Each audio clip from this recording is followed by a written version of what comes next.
Hello mga kamayan, it's me Queen Pinay. Today I'm going to do a little bit mukbang. And I have some spicy chicken that I just invented. I put some onion in there. I got hard-boiled egg. And then I got some mee goreng na spicy noodles. And I got some brown rice mixed in with white rice. And also, I have some desserts over here. Applesauce mixed with strawberry. And then I have a grapefruit. And also mga kabayan, to drink today is just plain water. And shall we begin? Excuse me y'all for my outfit.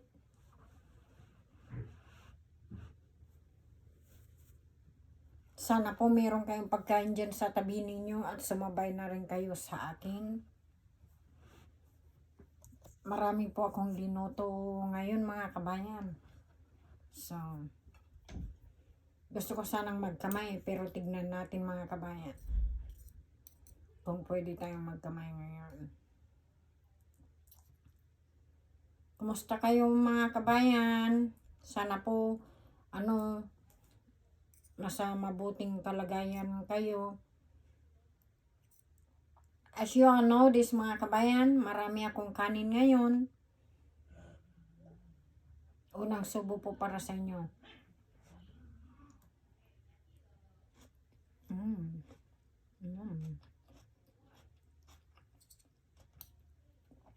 Sarap po. So yung manok po, mga kabayan, brace po na walang tawag nito.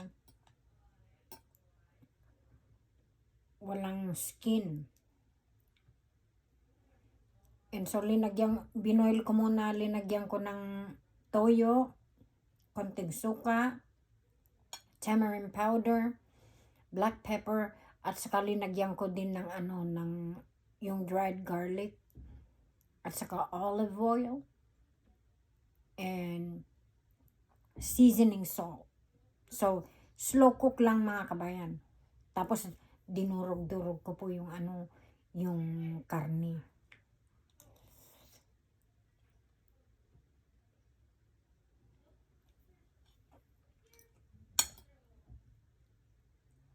At saka marami, linagyan ko din ng cayenne pepper, saka paprika. Linagyan ko din siya ng ano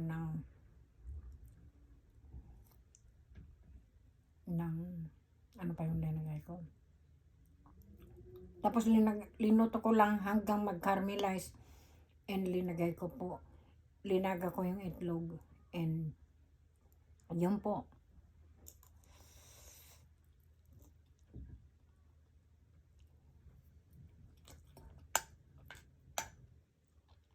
At saka linagyan ko rin ng konting asukal mga kabayan.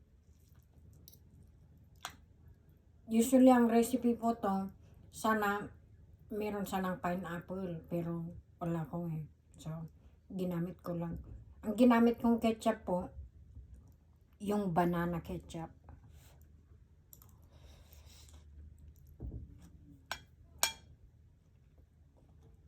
Tikman naman natin yung itlog.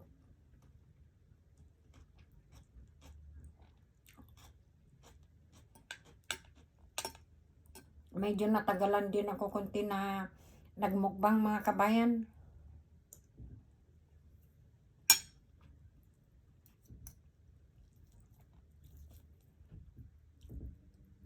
At saka sa dalawang anak ko, si Jaden at saka si baby David, excuse me. Hi, it's me, mommy. I'm doing my mukbang. And I hope you guys like it and you guys are watching.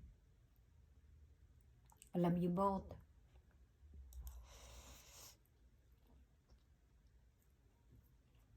Ang sarap po.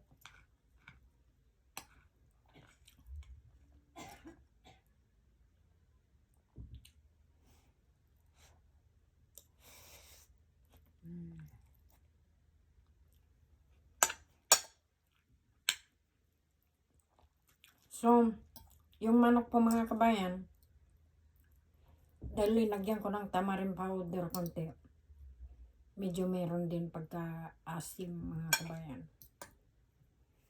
Pero masarap po pag subukan ninyo mga kabayan. Subukan nyo po itong recipe na ito. Gusto ko lang hindi ko, pag minsan linuluto ko po ito dahil naranasan ko ng linuto itong mga kabayan. Kahit na hindi na ninyo i-boil yung chicken, pwede rin.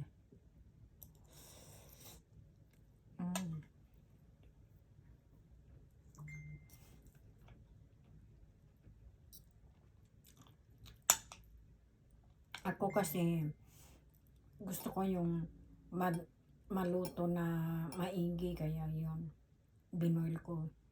Pero alam ko na naluto siya dahil yung karne malambot.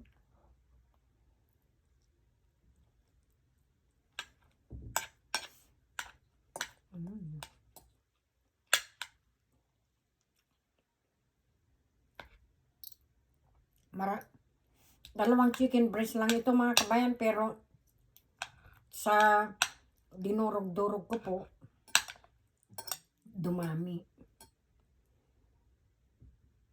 Ganyan po mga kabayan. Kailangan malaking subo.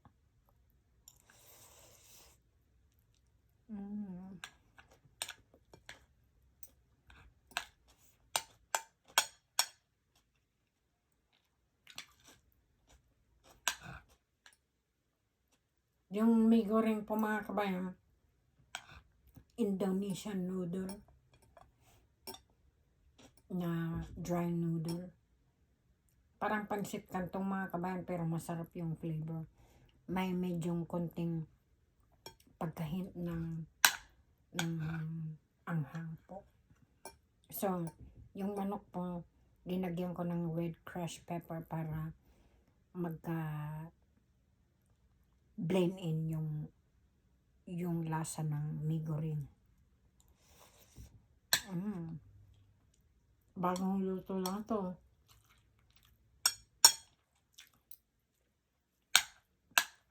Ang sarap po.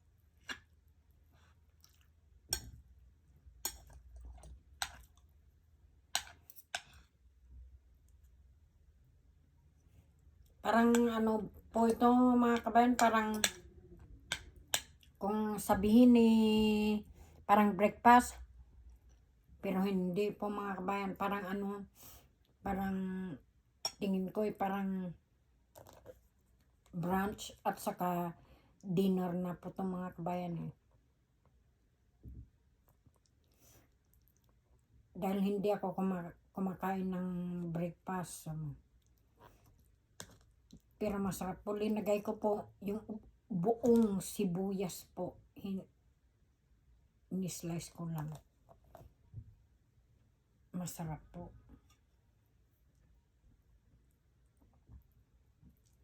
Para ba yung kung pumupunta ba kayo sa restaurant, kung katamtaman lang yung banana ketchup na linigay ko mga kabayan, parang ano, parang yung spicy teriyaki chicken.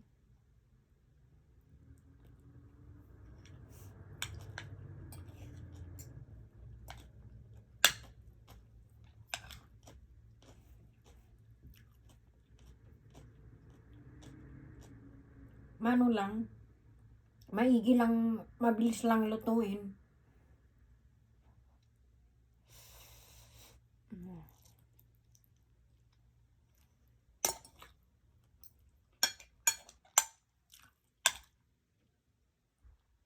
Yung flavor ng may goreng at saka yung manok po, ang sarap mag-blend in sa bunganga.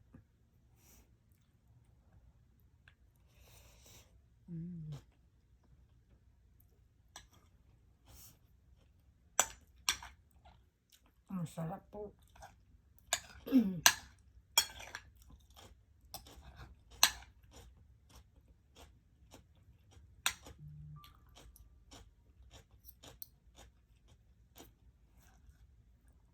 Kasi nagsawa na rin ako sa mga ibang recipe ng manok, mga kabayan.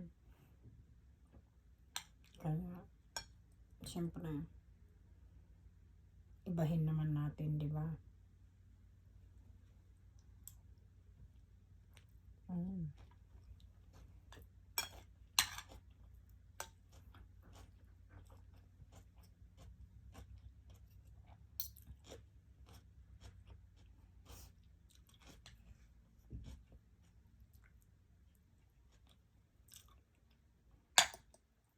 Yung itlog po mga kabayan,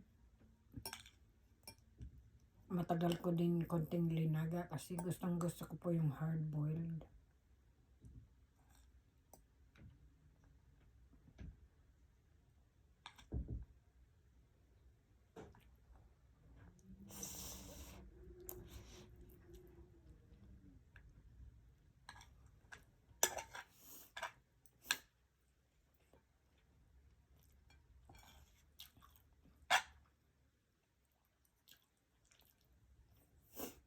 Dito po sa US ngayon mga kabayan, ano po yung umambon po sa labas at saka yung bang malakas ang hangin, ganon.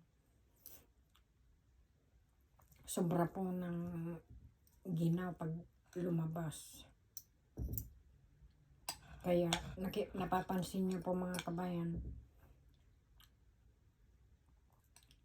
na parati akong nakasweater kasi giniginaw po ako eh.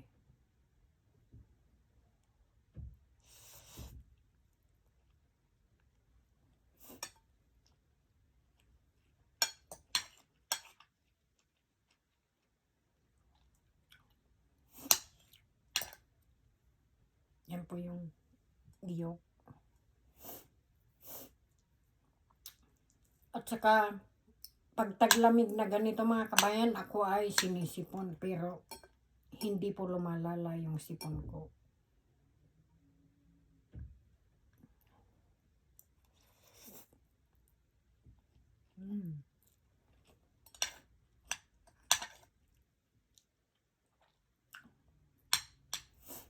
Ako mga kabayan, pag tawag nito, nagbo-boil po ako ng itlog dahil gustong gusto ko rin din ng boil na egg. Hindi po ako nag-aasin pag kinakain ko yung plain na itlog na linaga.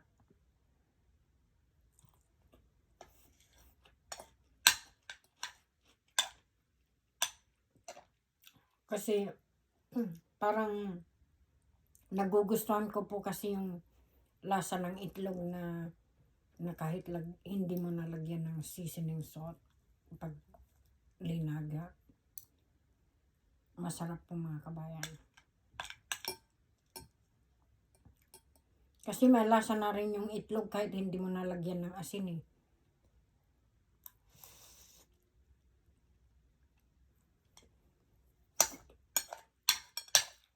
Pag prinito lang, lagyan ko ng asin.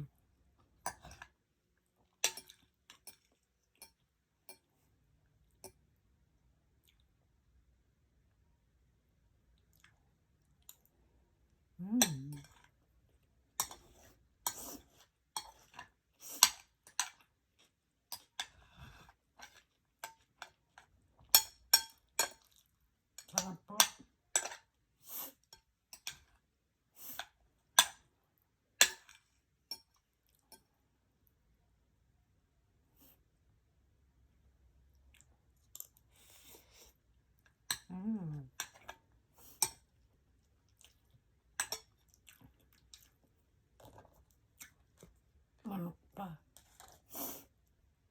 you can see mga kabayan, yan po ang linuto ko. Ang dami.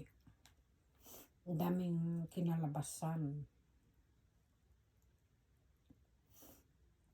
That's why, dinalagay ko lang sa side po kasi kumukuha lang ako ng mauubos ko at magkakaya ko mga kabayan.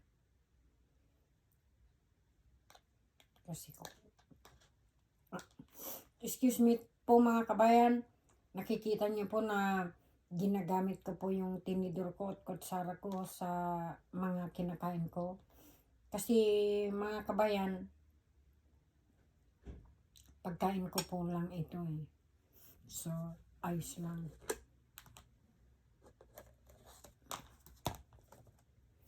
Baka hindi ko pa maubos ito.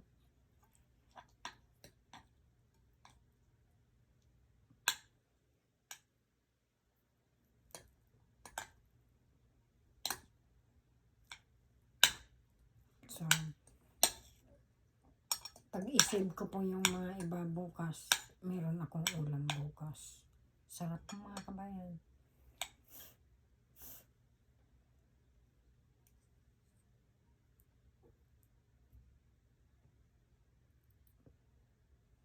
Alam ko po ng mga tao na nandidiri sila pero pagkain ko po to eh. So, ayos lang. Excuse me. Ito pong itsura mga kabayan, yung manok. Ganyan. Meron medyo red konti.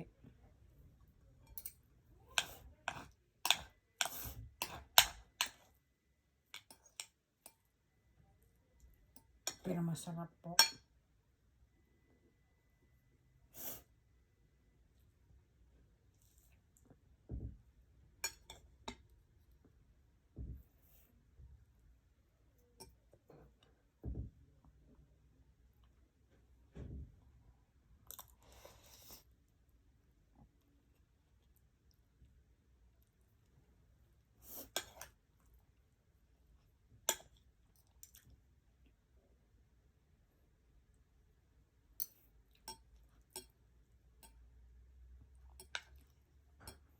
Alit po lang yung ano ko, yung kutsara ko.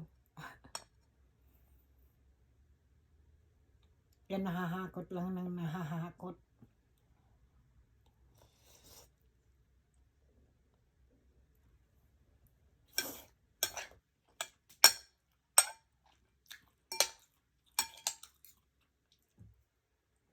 Yung kaya natin hakutin, yun lang sa kutsara. Pero ako gusto ko pong maraming mahakot yung kutsara eh.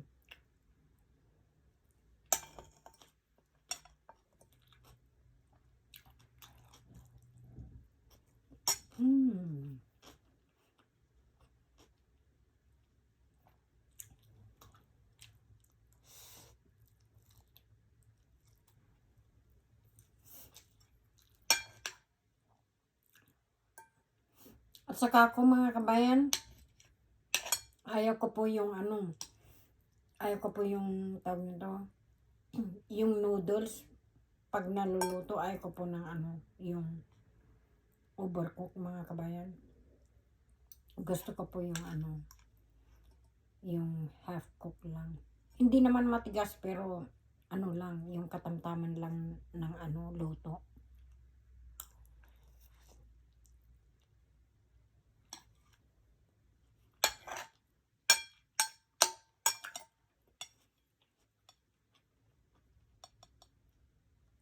I don't like my noodles soggy or overcooked.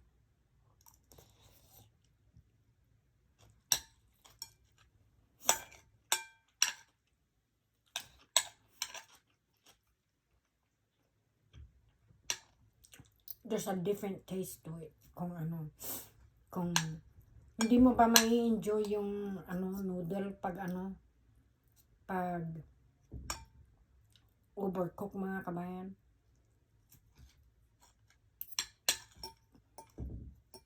Parang nawawala yung lasa.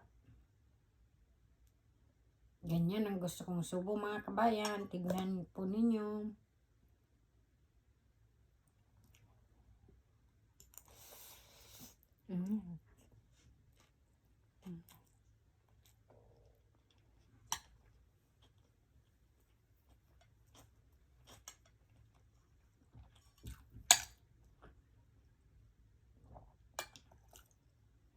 Kasi kung ganun po kalaki yung subo ninyo mga kabayan, masarap po sa pagnunguya natin, masarap po kasi nandun po lahat ng flavor eh.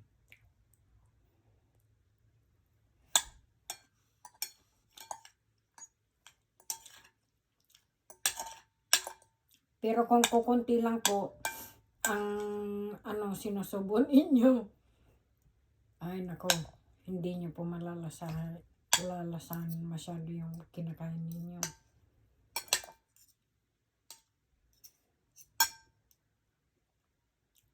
Ganyan po ako mga kabayan. Gusto kong malasahan yung pagkain ko.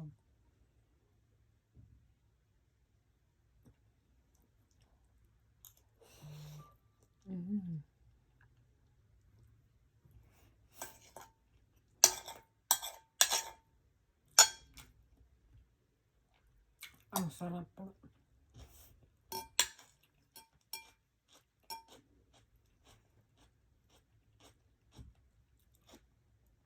Lalong-lalo na po pag pag nagkakamay kayo. Oh my God.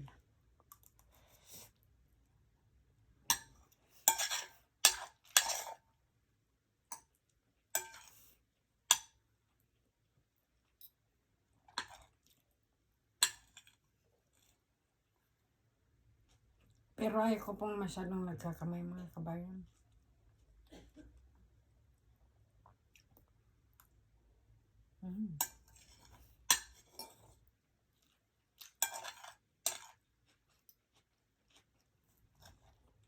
Sarap po yung manok. Pag umiinom po tayo ng tubig mga kabayan, yung yung nabubusog tayo ng mabilis. So, as you all know mga kabayan, hindi pa ako umiinom ng tubig.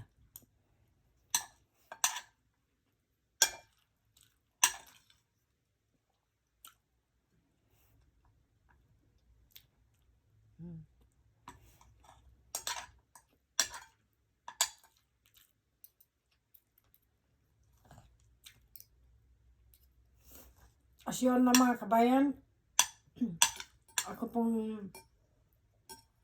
po ay marty po ako sa mga ulam pag minsan.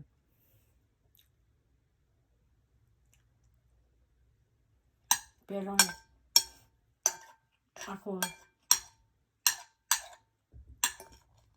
gusto ko po yung ulamin yung bang yung nalalasan ko mga kabayan, at saka yung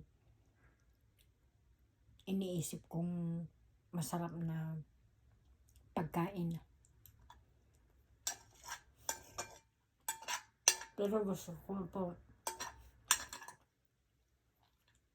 yung mga linuluto ko na minumukbang ko.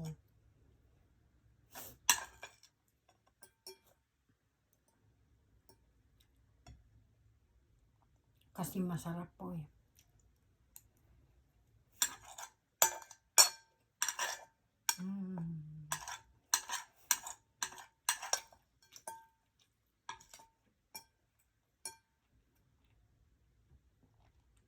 Yung kanin ko po mga kabayan, yung mga medium size na lang nakaliit na kaldero na parang ganito lang kaliit mga kabayan. Ganyan kataas. Maliit lang mga ganyan. Medyo malapit na sa puno yun ng kanin ko. Linagay ko po lahat dito sa mangkok.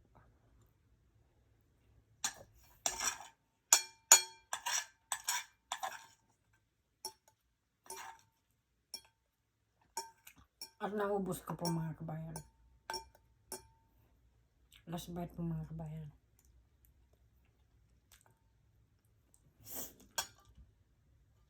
Ayan po mga kabayan, naubos ko po yung pagkain ko na. So, kainin muna natin to grapefruit. Kasi ito po mga kabayan, maganda po to sa healthy po ito mga kabayan. Especially kung nagda-diet kayo, ito po maganda. Ruby red ata ito eh. Paborito ko po itong mga kabayan din. Oh, excuse me po. Pero ito lang mga kabayan, matagal kainin kasi marami ka pang gagawin eh. Pero ayos lang. Kung di ko makain yung isang dessert ko, ito na lang kakainin ko. Dahil ito matrabaho, babalatan pa natin.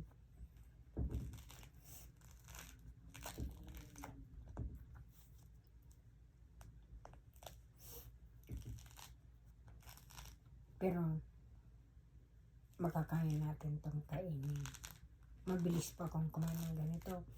At saka makalat po itong mga kabayan. Dahil nag-ano ito eh. Yung bang juice mga kabayan. Juicy. Kaya ganun.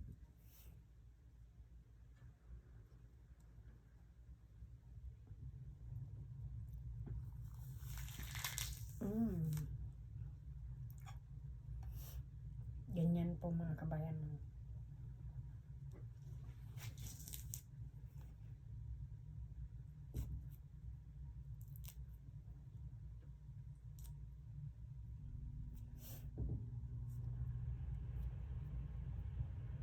Masarap po ito isaw-saw din sa suka or asin na may sili. Pero ayaw ko yung magsasaw-saw mga kabayan. Gusto ko lang kainin na ganito. Ganyan po mga kabayan.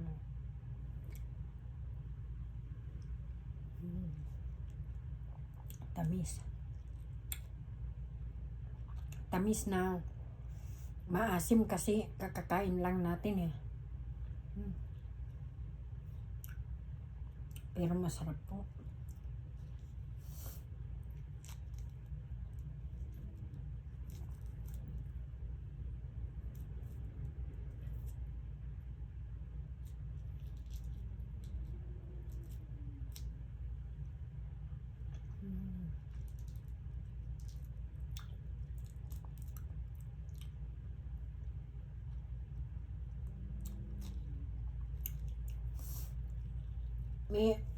Merong different ways to eat this kind of fruit. Sometimes they just cut it in half and sprinkled some sugar on top when they cut it in half, and they eat it with a spoon. But me, I just eat it this way. There's a lot of technique that people eat this kind of fruit.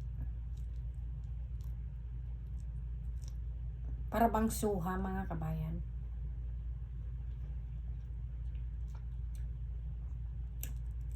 Pero yung suha naman, ibang-ibang may pagkaiba din.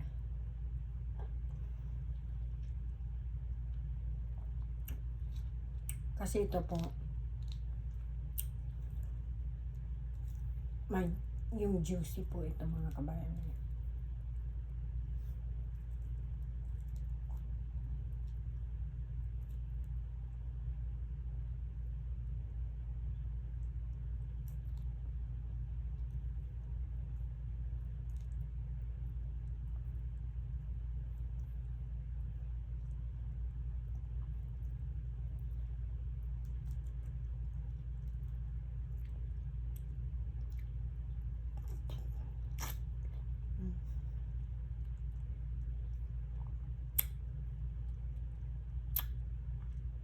Maasim na medyo matamis konti.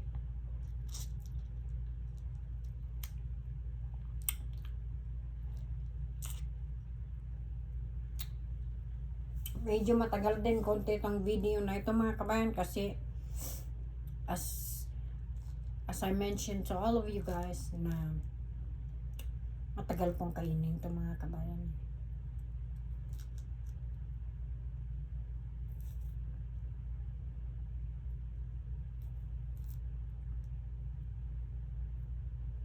but I'm trying my best to make it fast. Very juicy.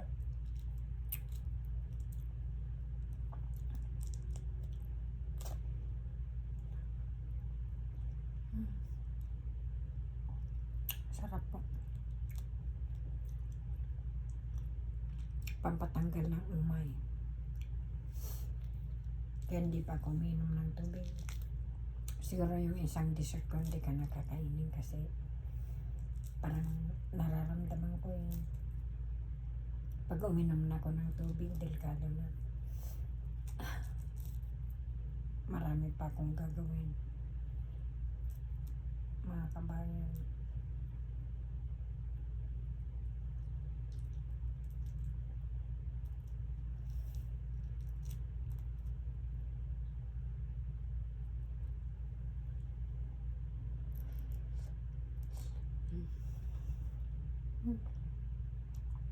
Meron din mga butok na maliliit.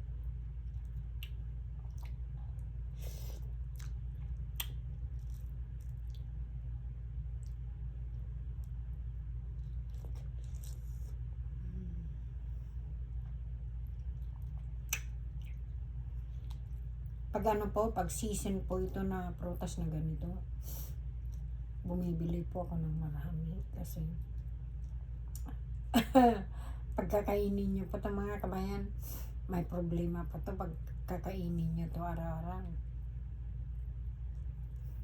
Masi pupunta po kayo sa ano, papupuntahin po kayo ito sa kubeta mga kabayan.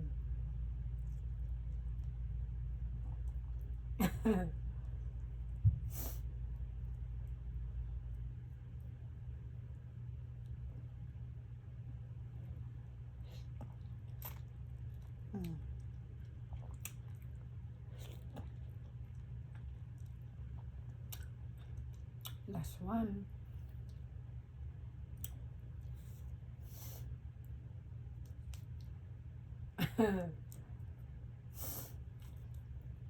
Natatawa lang ako mga kabayan kasi nung sinabi ko na pagka kahit nakadami yung kinain ninyo mga kabayan or kinain ko, basta kumain kayo ng ganito, grapefruit, lalabas po mga kabayan.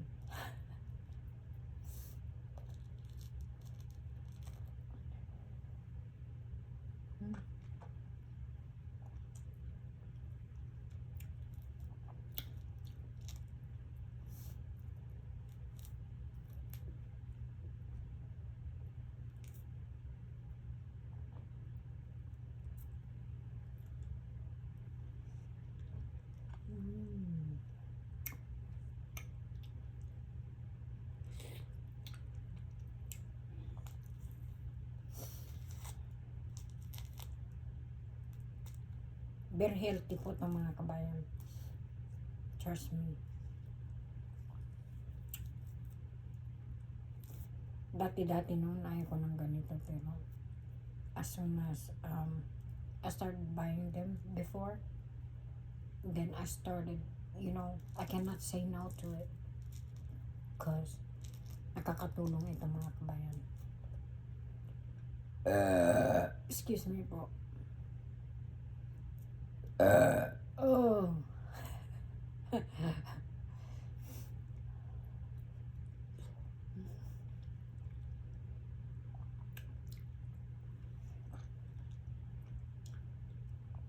Oh my God.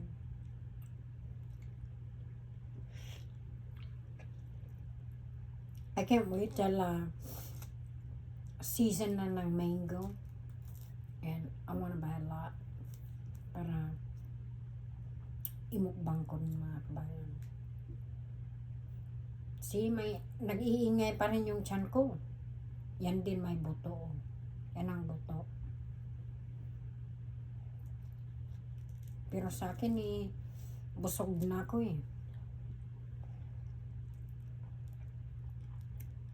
Oops.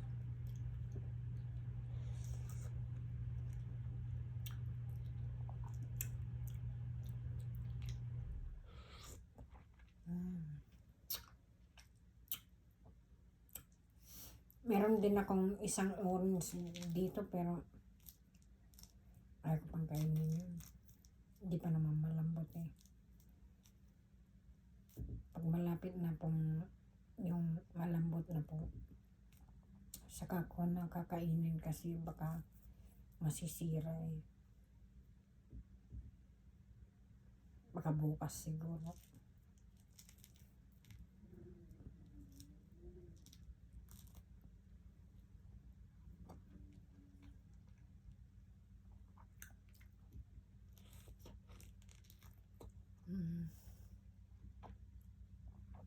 Oh,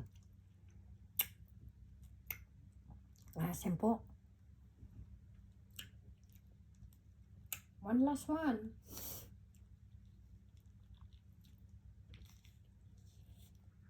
May dalawang klase po ito mga kabayan. Ito po ruby red, ito ruby red.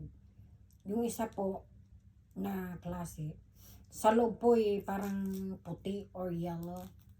Yun po, hindi po masarap ito eh. Hindi po masarap yun.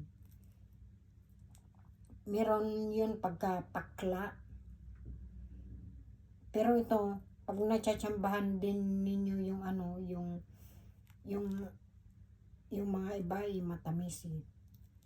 Pero ito hindi matamis.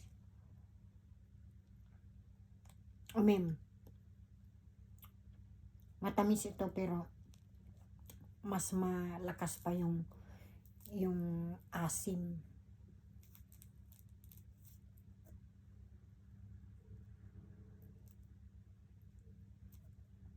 And buo ito mga kabayan. Last bite po.